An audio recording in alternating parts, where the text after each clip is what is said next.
Hey everyone, welcome back to the Letters and Layers podcast. Welcome to any new listeners. If this is your first time, I'm excited to be back from break. And this is your host, Amaka.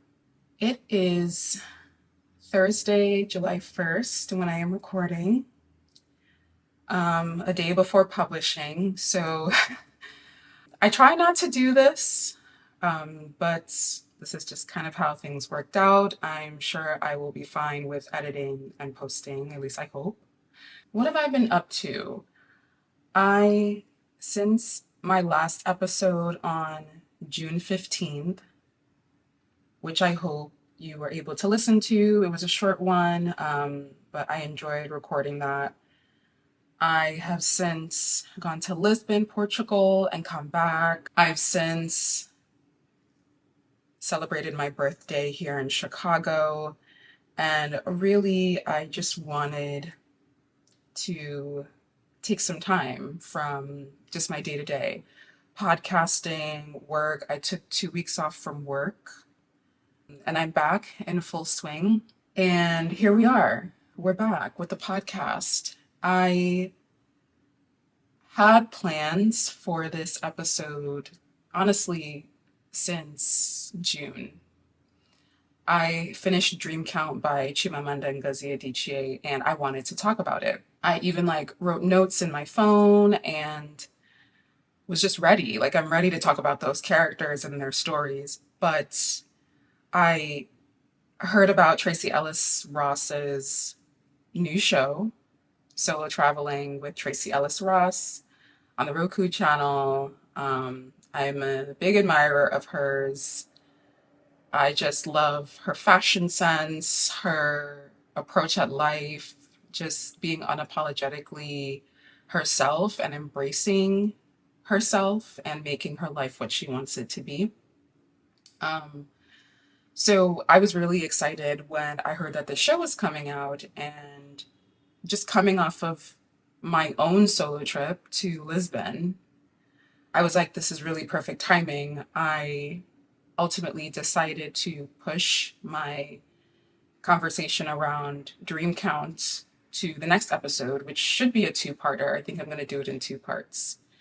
But I just wanted to take time with my first episode back for the fall and talk about this show.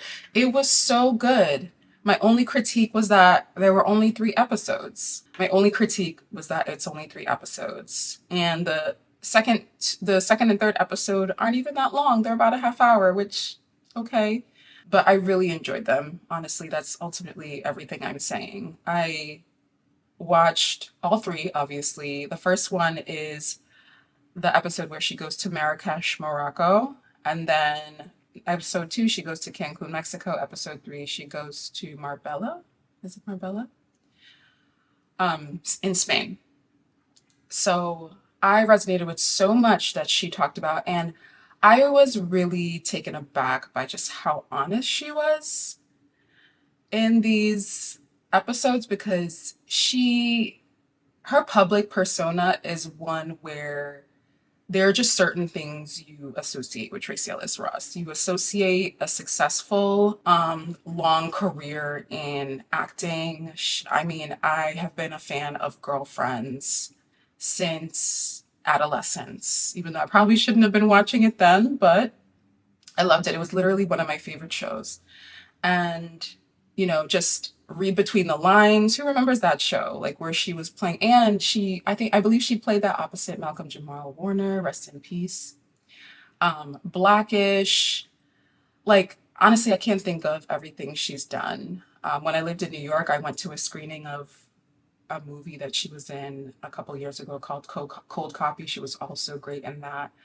Um, yeah, so I've just been a fan of who she puts out in the public sphere, and I don't really think that there's much difference between who she is personally and who she shares, the parts of herself that she shares. But, you know, there are certain things Tracee Ellis Ross for. You know her for her work. You know her for the family she comes from, you know her for her fashion. And now she's becoming more known for her travel, which I love. I love that. And one thing that intrigued me about this show coming out is one, I have never heard of a television concept. Maybe I'm just out of the loop, I don't know. But I've never heard of a television concept where a Black woman is traveling the world by herself, with a small camera crew, but it's essentially her. Like, she's not going with any family, she's not going with any friends. The people that she's with are, her working team. So immediately when I heard about it, I was like, I need to tune in.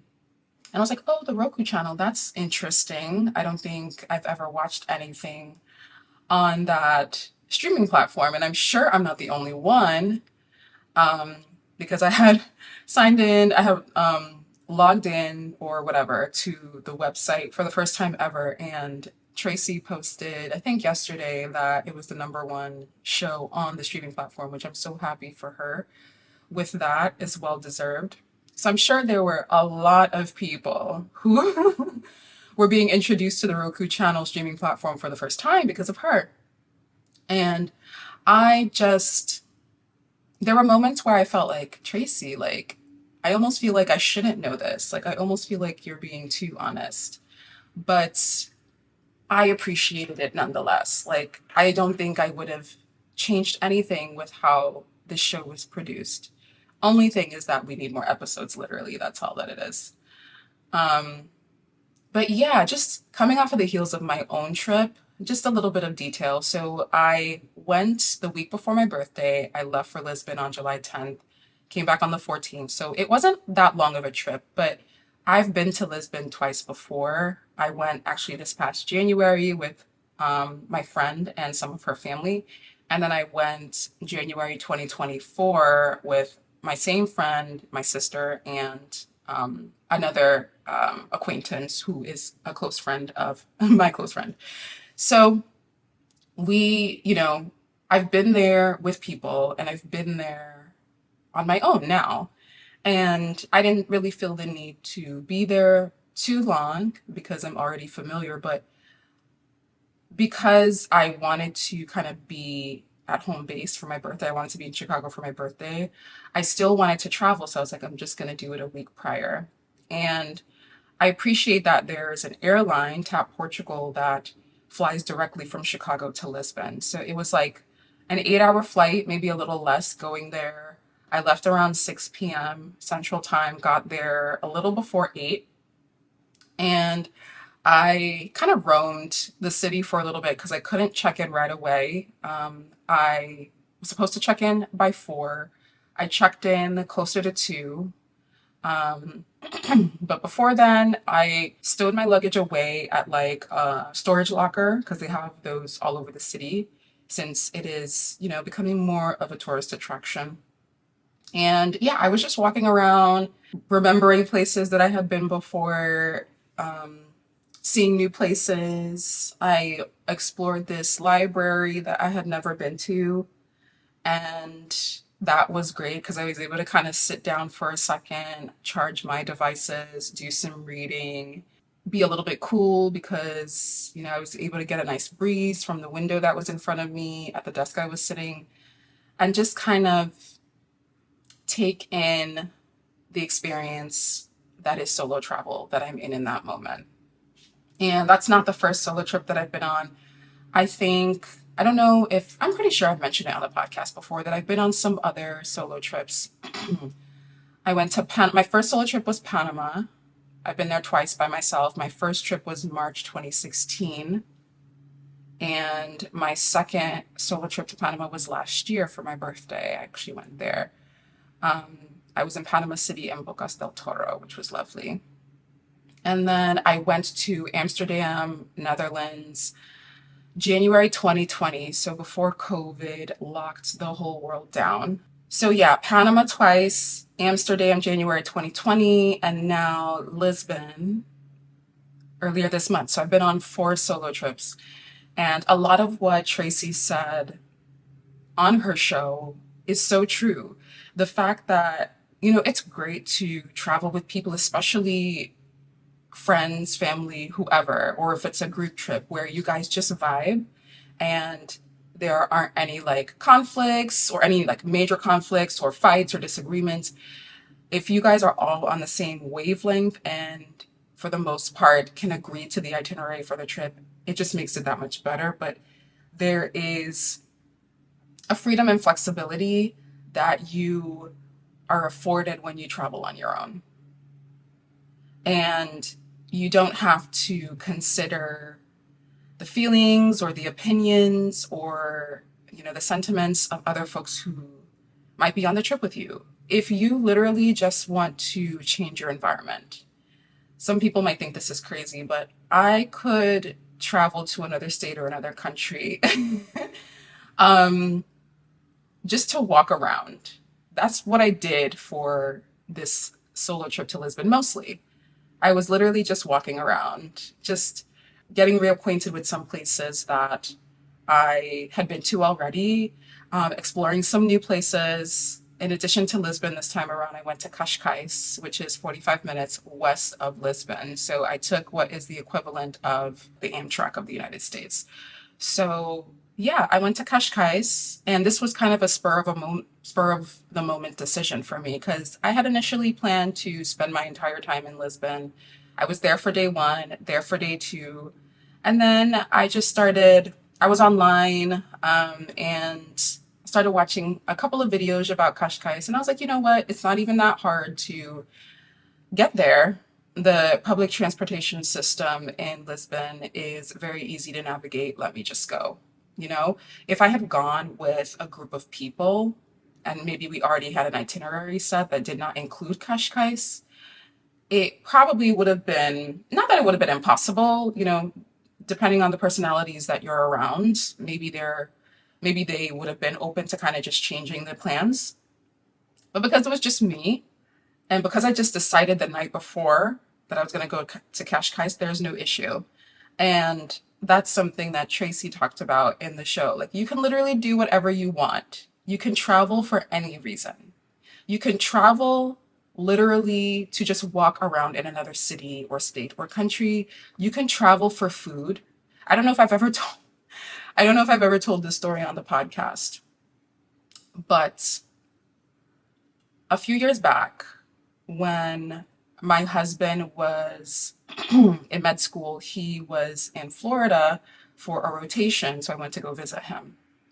And there was this key lime pie shop. There is this key lime pie shop in the, is it Orlando? No, no, no, no, no, no, no, no. There's a key lime pie shop in the Fort Lauderdale area, I believe, called Sweet Delights Key Lime Pies. So many people, even those close to me, may or may not know that key lime pie is probably my favorite dessert. Number one, period. If there is a key lime pie on the menu at a restaurant, I'm getting it. I would say a delicious decadent chocolate lava cake is a close second, but key lime pies are my favorite, favorite, favorite dessert. So, being that I was in Florida and I was in Fort Lauderdale and I came across this Black owned key lime pie shop, I said, oh, I have to go. I have to go. So my father-in-law was also in Florida at that time. So myself, my husband was my boyfriend at the time. So it was myself, my boyfriend, my then boyfriend, now husband, and my father-in-law. We all went to the pie shop and it was so good. And it's owned by this lovely older Jamaican lady who you just can tell is so passionate about the baking and the work and just being able to feed people these delicious pies. And she's won a plethora of awards.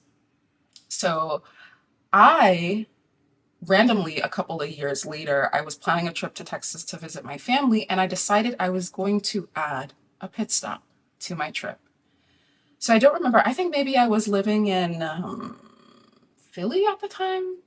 It was either the DMV or Philly when I did this. I was planning a trip to visit my family in Texas. I was like, you know what? I'm going to go to Florida for a night because I can. I'm going to go to Florida. I'm gonna book a hotel for the night. I'm gonna rent a car and I'm gonna go to Sweet Delights. And when I went, I came to the store and it was closed. There was a note. I forgot what it said, but I called the number that was on the note on the door, and the person, or did I text? I forget if it was a phone call or a text exchange. At the end of the day, the owner, the lovely older Jamaican lady, said she was going to come and open the shop to sell me a slice of the pie because I was coming from out of town, if you could believe it. So I waited. I don't remember how long it took. It didn't even matter. I was happy to wait. So she came. I was so grateful and appreciative to her. She opened the shop for me. She sold me a couple slices of pie, and I went on my way. And I will never forget that experience because, sometimes you forget the expansiveness of free will that you have. We are just so locked into our routines and our daily autopilot functions that we forget that we can just randomly hop on a plane, make a pit stop in Florida, go to your favorite key lime pie shop, drive 45 minutes because it wasn't right by the airport. You had to drive a little bit. And then when you do this, sometimes the energy and forces around you will just make it so that what you hope for comes true. Because she didn't have to come to the pie shop. She didn't have to come and open it for me. She didn't have to come and sell those pies to me. So I will never forget that. I will never forget it. You can literally make any trip what you want it to be if you're going by yourself. And I know there's a lot of angst and fear and reluctance and hesitation around traveling alone. I feel like you do your due diligence anywhere you go. There are notably some places that may be more unsafe than others, but in general, most places are safe in daylight. Like even going to Lisbon this last time, I'm pretty familiar with the city. I wasn't really out past 8 o'clock. One, because I am in my mid 30s and I like my sleep. So I was out during the day. It was perfectly safe. Lisbon in general is a very safe city. I've always felt fine as a Black woman, as a woman in general, just kind of navigating the city, whether I'm with people or, this time by myself. And yeah, you just have to always have your sixth sense. You just have to have your antennas up wherever you are because there's a degree of unsafeness or lack of safety in the United States. And yet we, go about our days and we go out and do what we need to do because there's a degree of comfort and familiarity that we have with our immediate surroundings where we live. So that's why I felt like I could go to Lisbon by myself because I had a degree of familiarity with that city. Um, and if I was going to a new city, I would probably just have done more research and been a little bit more diligent, and had more of a structured plan, probably. Whereas with Lisbon, I was kind of just going with the flow for me. I loved in the show with Tracee, like, she had a night where she was debating on going for a drink at the bar. She got dolled up, she got dressed up, she did everything. And at the end of, kind of debating, she decided to just go back to her room and take out her braids and order fries and have some champagne or wine. And she was perfectly happy. Going on a solo trip doesn't mean that that the itinerary has to be packed. It can literally mean just wanting to stay in a really nice hotel and order room service and go to the spa and get a massage and walk around the city and talk to some locals and buy some cute tchotchkes and just dream and be inspired and remind yourself that the world is bigger than your home and your office and your immediate neighborhood. Sometimes that's all travel needs to be, just a reminder. And whatever you spend on that trip is up to you. Nobody should be counting your coins. And if they are, that's their business. There are certain things that I don't think are really worth spending money on.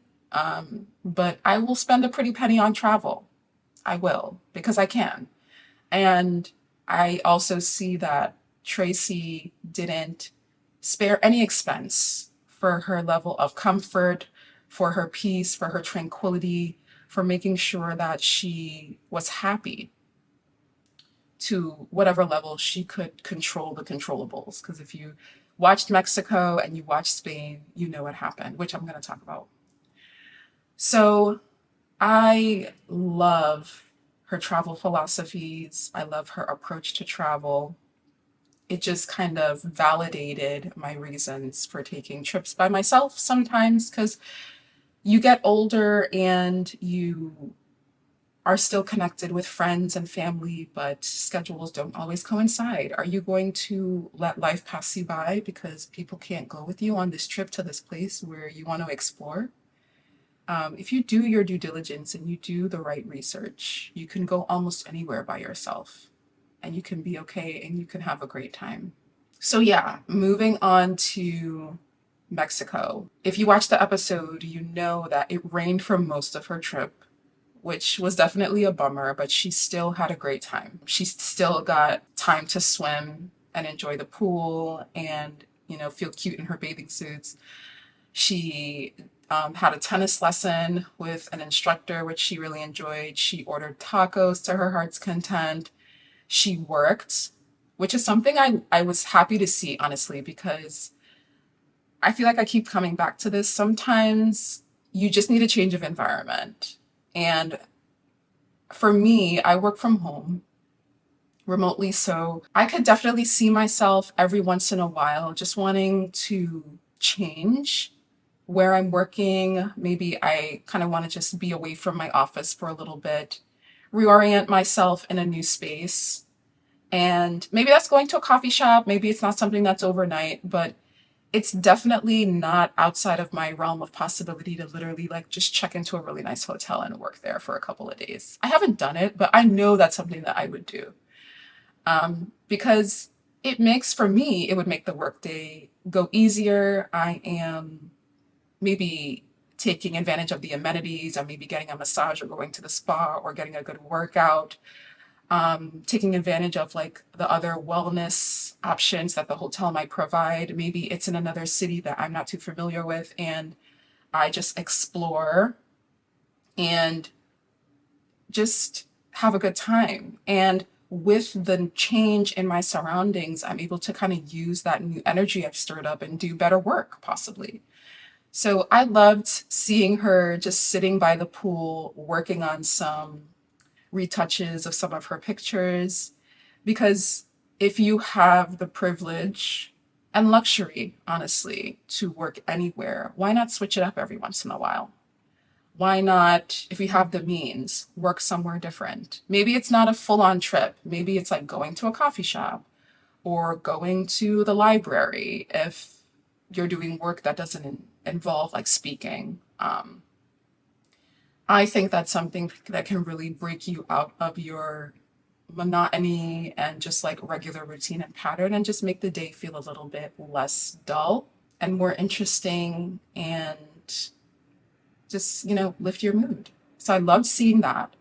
Even with the rain, she still had a great time in Mexico.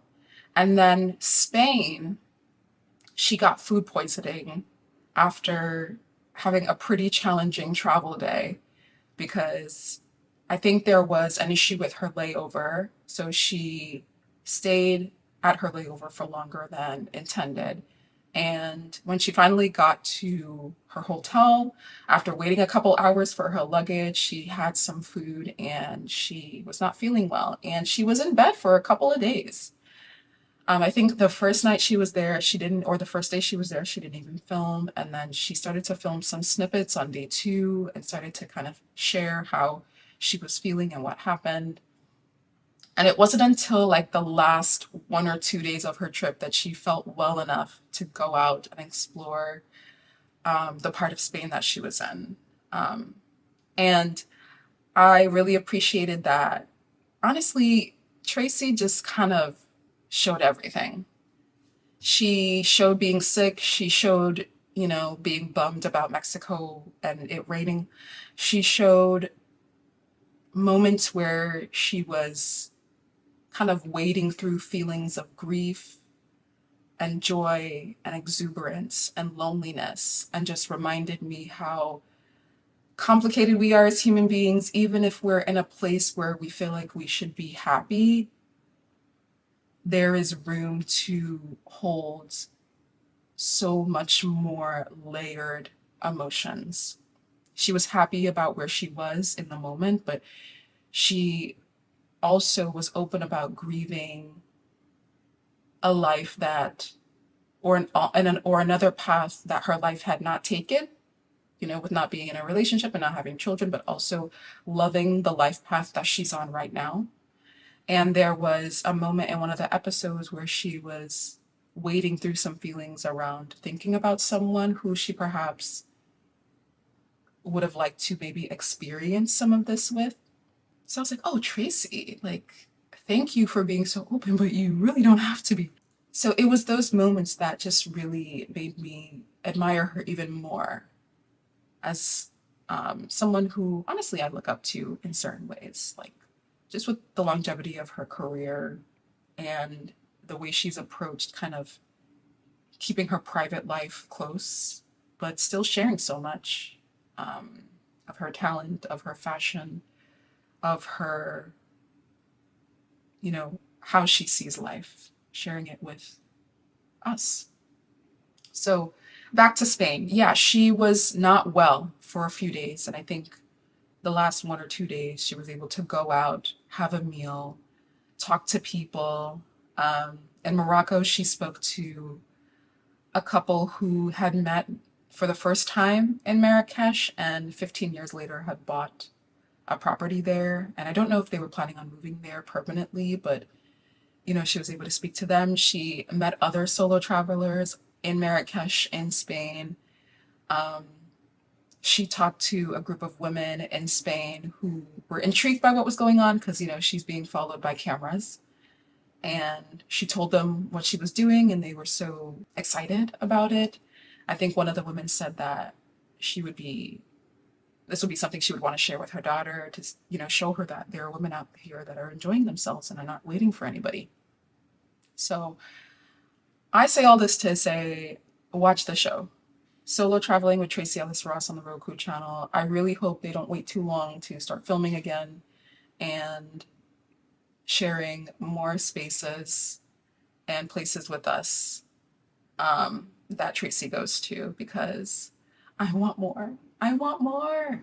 I want more. Yeah, is there anything else I wanted to share? Let me see. I have my notes here. I think that's mostly it, honestly. I really enjoyed my trip to Lisbon and Cascais. I also decided this time around that I was going to film some of my trip. So I'm actually pretty much done with the raw cut of my travel vlog. I'm going to post it on the YouTube channel. And yeah, I feel this strong resolve to document more of my life because I feel like it's time for me personally. I can't speak for everyone.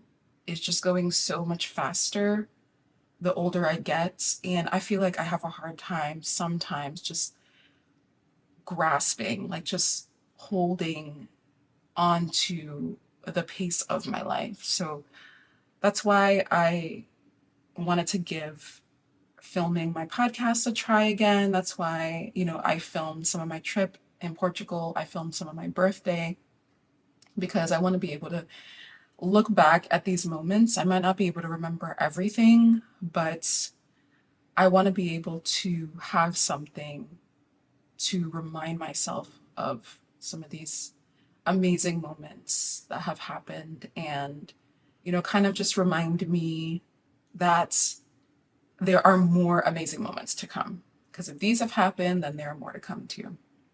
So, one more thing before I end this episode, something I started doing while I was in Portugal was outwardly expressing gratitude at the end of the day. I would say 3 to 5 things, maybe more, depending of what I was thankful for that day. And for whenever I remember, I want to do it on the podcast too. So to kind of round out this episode, I want to say that I'm grateful for the opportunity to come back because I oftentimes, whenever I take these breaks, whether it's my summer break or my winter break, I'm always reminded that I need this podcast for myself just as much, if not more, than the people that listen to it. Because when I'm away, I do think it's important and purposeful to kind of take time for myself, but I always miss doing this. I always miss doing this, even though sometimes it can feel like maybe not much is coming from it, or maybe it's feeling like a drag or whatever. When I step away and I come back, I'm like, oh, I miss this and I need this. I need this podcast. I need this outlet. Even if no one is listening, I need it for me. So I'm thankful to be able to come back. I'm thankful to have the opportunity to take time away and go on this trip and enjoy my birthday and do the things I want to do. And just think about life for a little bit, think about things that maybe I want to change or things I want to continue doing, but maybe level up a little bit. I'm thankful for, honestly, the weather today. It's been pretty hot and it's cooling down a little bit in Chicago. I don't know for how long, but I'm thankful for that. And I'm thankful for having a schedule to where I'm able to accommodate doing this. Not only podcasting, but just channeling energy into things that I love to do, like being able to explore more of my creative side and see what comes of it. And I'm thankful for you guys. I'm thankful for the listeners of this podcast, those who have listened in the past, those who are listening now, those who will encounter it in the future. And I think that's it. I think that's where I'm going to end it. Watch Solo Travel with Tracee Ellis Ross on the Roku channel. It was an amazing season, even though it was so short, but I do hope they come back with a season 2 and 3 and beyond. Thank you guys for listening to this episode. Thank you for having me back. Thank you for the support, the ongoing support. Please share, please recommend this podcast to anyone who you think will love to listen. If there's anything you want me to, share my 2 cents with or chime in about, email me at contact@thelettersandlayers.com. Please rate and review on your preferred listening platform. And that's it. I appreciate you guys, and I'll talk to you in the next episode. Bye.